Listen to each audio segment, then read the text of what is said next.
So did like every character seems to have like bags under their eyes. What's up? Like even the daughter, like she looked like she was 25.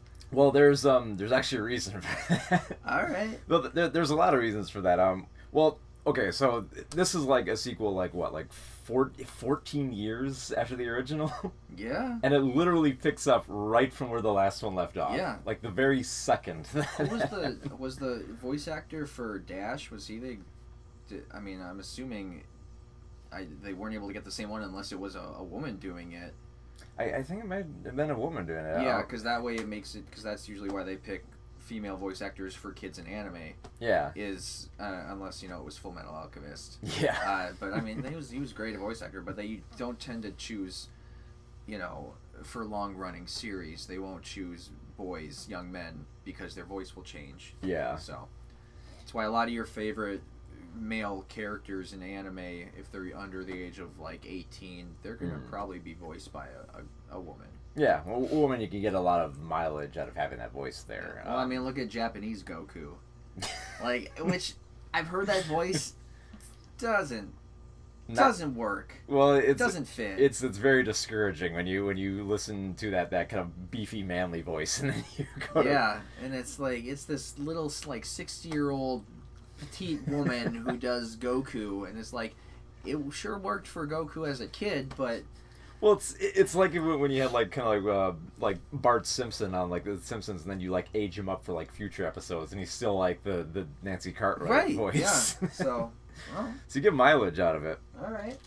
But what's cool about this film is that it's like well, what you're mentioning is like the characters look a lot different, and that's because they're in much different situations now. Like it's like this film starts off like very like a little bit dense to get to conceive more of this world, because it felt like the last film just kind of had like little bits and pieces of the world that we put together. Now here they gotta expand the scope greatly. Yeah. But actually, before they even get to the film, the first thing I noticed is that like all the Pixar films, they'll have like a short that goes before it there.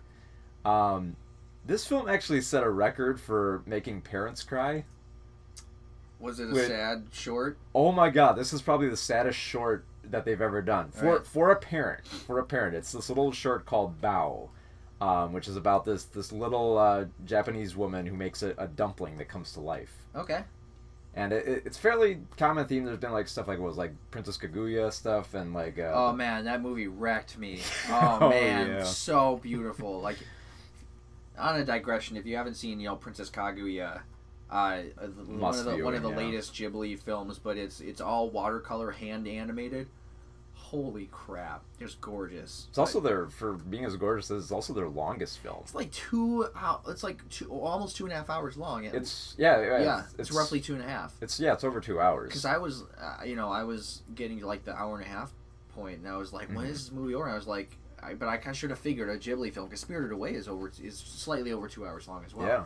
So. Well, I mean, going by that same logic, The Incredibles 2 here, this is almost 2 hours long. Okay. Like it's really close, and that's because the world that like they have to establish is so dense. Yep. Like it ends with like the Incredibles going to fight like the Underminer from the last film, except they forget that superheroes are still kind of illegal. Yeah. So they need an image change, and this weird tycoon decides that I'm gonna we're gonna ease the public back in there, so we're just gonna they're gonna take like the anti DC Universe route. We're gonna do one hero. Yeah. Do one hero and do it right, Yeah. and then we can bring in like all the dozens of others. I like that it picks up like, because like I would have been interesting to see it pick up like years down the road, but at the same time, then they'd have to have so much exposition filling the gaps, or finding an interesting way of revealing what happened without being too heavily exposition heavy, I guess. So instead, they just like, we're gonna start right from the end. So that's a good choice. Because that's the thing, it comes close to being exposition heavy, because they have to establish the fact that superheroes are still illegal. Yep. That's still illegal. There's still bureaucracy in place that's kind of preventing them from having a comfortable life. So it has to establish all this stuff before it gets into the central plot, which is that Elastigirl has to go out and be the lone hero of this city. and Yep. stop crime and stop a new supervillain, while Bob stays at home and Yep. then tries to deal with the kids. Yeah. So it's essentially kind of like it's essentially kind of like a role reversal of the last film. Yeah. But they expand on it greatly. Cool. Because yeah, like we do get a lot of like Elastigirl stuff with she's fighting this new villain called the Screen Slaver, I think he's called. He's involved with like hypnotism. He's got like a whole big conspiracy with him. Lots of great action sequences there, like they showed in that trailer there where she's on the motorcycle. What they don't tell you is that she refers to it as the Elasticycle because she apparently had one before. Cool. And what it can do is it can actually split apart. Yeah. Into two pieces, so like she can like outstretch her body with it. Yeah. So they get a lot of amazing Cool. scenes with that. So obviously visuals are better than when they progress a lot farther. Oh yeah. But in terms of story, how would you reckon compared to the first? It's definitely, if not on par, I think it's actually better. Cool. Because it amplifies a lot of what made the last film work. Because like the last film, it delved into like the family dynamic.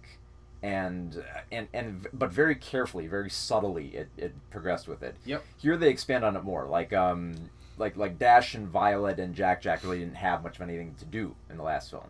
Here they have a little bit more to do. Like Jack has problems with schoolwork. Violet has a crush. You mean Dash?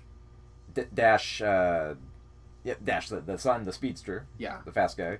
And Violet is still having problems with boys because it seems like she was over this at the end of the last film. Seemed like it. But there's a good reason why they. Yeah. All right. And that plays in part why she looked like bags under her eyes and haggard because. Okay. I'll just say they get a lot of good expression out of her face there with being like distraught and. Well, yeah, she seems very. I mean, she's a teenager. Yeah, she's very over emotional in it. Yeah. I also there's one great moment where she's caught off guard and she does that thing where you get water going down the wrong side of your throat and you end up like it comes out your nose. In like a lesser cartoon it would just like spit out her nose and that'll be the end of it, but she's like coughing the whole time. You kind of get like that snot coming down the face. Yeah. All right. So there's a lot of visually it's great like that. They expound more upon what happens with Jack. Because the other thing too is you got to remember what happened in the last film too, because you got to remember the only person who saw Jack's powers was Syndrome. So no one else knows about these powers yet. Yep. And there's way more that was revealed than what was in like Syndrome's case. Cool. So that there's look forward to it. Yeah. There's a lot of good stuff they do with that. I'm gonna try seeing it this weekend. Oh yeah, it's gonna be huge. Yeah. I think they're projecting like something like 125 million. I think. So more than Solo. Yeah, and I think for one, it's gonna be a great family film, but I think like parents are gonna love it more, obviously, because there's a huge focus on how parents function here. Like one of the things that they focus on with Bob is. Like they do the obvious jokes of it's tough to maintain a household. And you got to learn from it. You gotta roll with the punches with Jack. But I like the fact that he also has this kind of like biting grit of jealousy, because he has it's initially hard for him to accept that that she's got to go out there, but then he also realized that if she doesn't do it, then the other alternative is I have to go back to an office job. Yep. So it's kind of like him kind of gritting his teeth, but kind of like trying to go through it there and trying to get used to the new life that he's going with here. Cool. And of course they do the obvious jokes about him being tired and haggard, which is why he has the bags under the eyes. All right. So don't worry, it's not like a time skip. Cool. They have to do that. They really the easiest way to describe someone is that they amp it up a lot. We get to see a lot more heroes. Like we don't just see like little blips of them from the past there. Cool. We actually get to see a lot more in action there. All right. The score by Michael Giacchino, who Star Trek. Star Trek. Actually, my wife kept saying he kept reminding me of Speed Racer. Did he do Speed Racer? Yeah, he did. Oh, yeah, well there you go. It's like it's Giacchino. He did Speed Racer.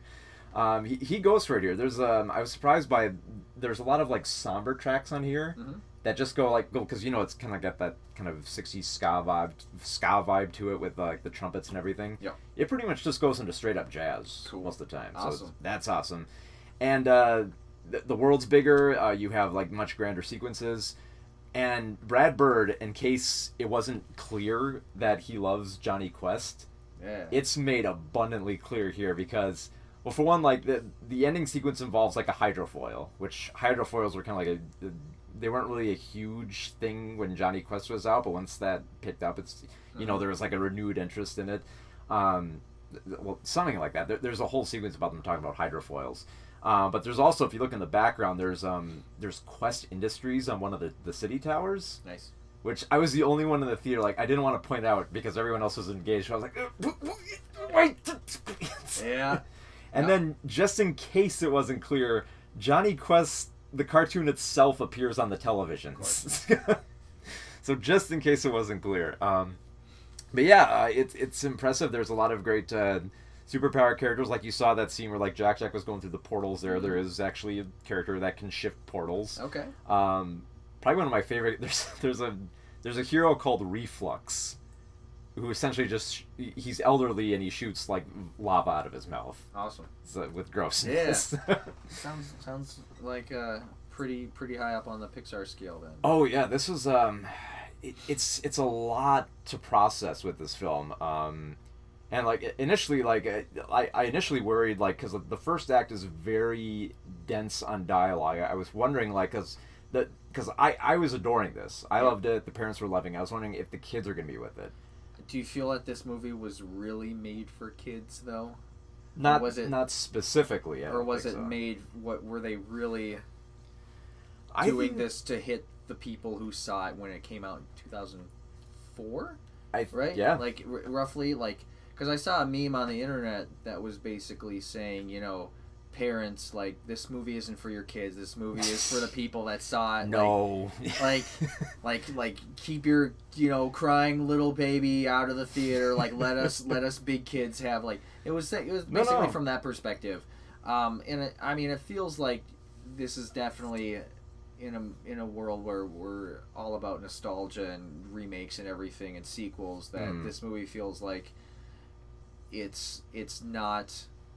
It feels like it's not being forced as far as like when you see other sequels coming, you're like, did we really need that? But yeah, I feel like this is definitely it belongs in this kind of category of film that I've tried to like coin now. That are sequels with a purpose. Yeah. So like Mad Max Fury Road.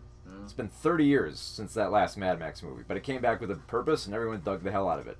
Blade Runner 2049. Yeah. Sequel came back 30 years later with an actual purpose, with somebody who had something to say.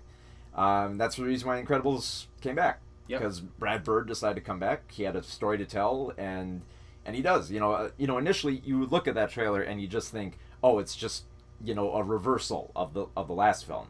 But in a sense, it is of like the same dynamic, but it focuses on much different elements of both. The parenting aspect, the superhero aspect. It delves deeper into the world. It amplifies a lot of what we want to see. There's a lot more fights in there. If you love Frozone, there's a lot more of Frozone. And Jack is like the key ingredient here for keeping the kids involved. Cool. Because he's amazing to see. Like, he's got all these powers. You can do all this fun slapstick stuff with him. Yeah. That and Edna's back too. Of course. And Edna's the most fun. All right. So yeah, it's hard to process if it's that high up on the Pixar scale, but it's, at the very least, I can say it's very much on par with the last film. Cool. So if you love the hell out of the last film, that was the other thing I was going to say. Yeah, when this film, I don't know if it's going to be with all the screenings, but the screening we went to, it initially starts up with the cast and crew essentially saying, look, yeah, we know it's been 14 years, we know you're waiting a long time, but it's worth it. Yeah. So cool. All right, man. So yeah, and yeah, don't be afraid to take kids. Kids will dig it. They're gonna have to get through just a little bit of little plot heavy stuff in like the first act, but once they do, it kicks into high gear in like the second act. Sounds good. Kids are gonna love it, man. Adults more so, which is why it's gonna perform so well. Yeah.